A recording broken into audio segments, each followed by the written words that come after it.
Hey everybody, Josh Sigurdson, World Alternative Media here, and as we all know, a mentally ill alleged woman named Nasim Najafi Aghdam shot up the YouTube headquarters recently in San Bruno, California before turning the gun on herself.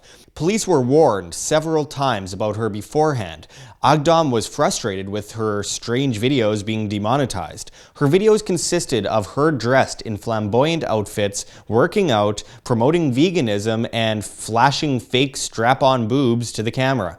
Now, in this video, I'm not going to go into the fact that Google has gotten billions of dollars from the government and has become a monopoly on information, censoring everyone that is right of Mao Zedong, and demonetizing people even though they still put ads on the videos and take all the money for themselves. I'm also not going to go into the fact that countless people are now calling for gun control despite her not using an AR-15 and shooting up a gun-free zone in one of the most anti-gun areas of North America. Instead, I'm going to focus on a disturbing trend, which is that the second a tragedy happens, everyone starts crossing their fingers that the shooter or attacker was of the opposite political viewpoint. Everyone has to make tragedies political. People are dying to create an outlandish, cartoonish stereotype of those they ideologically disagree with. As soon as the shooting hit the news, everyone started saying that they believed it was a right-wing nutjob conspiracy theorist. People are being shot at, and that's what comes to mind. Others are crossing their fingers that it's Antifa or a Bernie supporter. We've seen shootings and attacks from all of the above over the past years, if you believe the official stories anyways. But the second we paint these broad strokes, we start viewing everything from a collectivist standpoint rather than an individualist one. You don't blame all cars as a whole for car crashes. You blame the bad driver. You don't blame all booze for a drunk driving collision. You blame the drunk guy.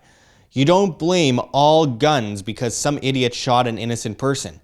You blame the person. Hoping that this woman was a right-winger or Antifa or whatever pulls people away from blaming the seriously mentally ill person and instead blaming some cartoon persona that they will then place on everyone they don't like. Just like Antifa calls everyone they disagree with a Nazi, or many of the right call everyone on the left a snowflake, let's deal in individuals, folks. We will simply perpetuate the problems forever by creating these false equivalencies. People blamed everyone on the right for what the media and government falsely claimed Timothy McVeigh did in Oklahoma City. That led to vast censorship and an even more abundant surveillance state. That allowed the establishment to use a crisis against us. No matter who that's thrown at, it's bad for all of us. The government loves division regardless of the party at the helm. It allows them to take greater control of the populace. The McCarthy hearings were a great example of that. It actually led to a larger communist uprising in the United States. The moron running people over with a car in Charlottesville was said to be a far right-winger. The moron shooting at the government baseball game was said to be a Bernie supporter. That kid who shot up a black church, the alleged Vegas shooter, all used to stoke fear among the masses. A populace in fear is a populace in servitude, all used to further enslave the masses. First, they came for the Christians and you did nothing because you were not a Christian. And you know how that saying goes. Then they came for you and there is no one left to stand up for you. My bottom line is there will always be terrible people. Don't blame entire groups or inanimate objects for what they do. Blame them as individuals. Defend yourselves. Be self-sufficient. Don't be coercively preemptive. Don't stoke the flames of civil war between the classes and ideologies.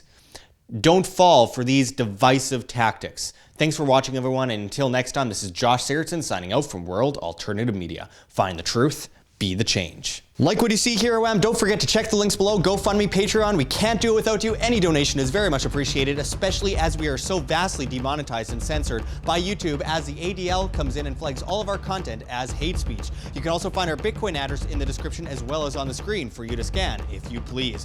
And don't forget to find us at Josh Sigurdson at steemit.com. That's steemit.com, the future of social media, where you get paid in the upvote of your post in cryptocurrency, Steem that is. So don't forget to find us there, and until next time, this is Josh Sigurdson signing out from World Alternative Media. Find the truth, be the change.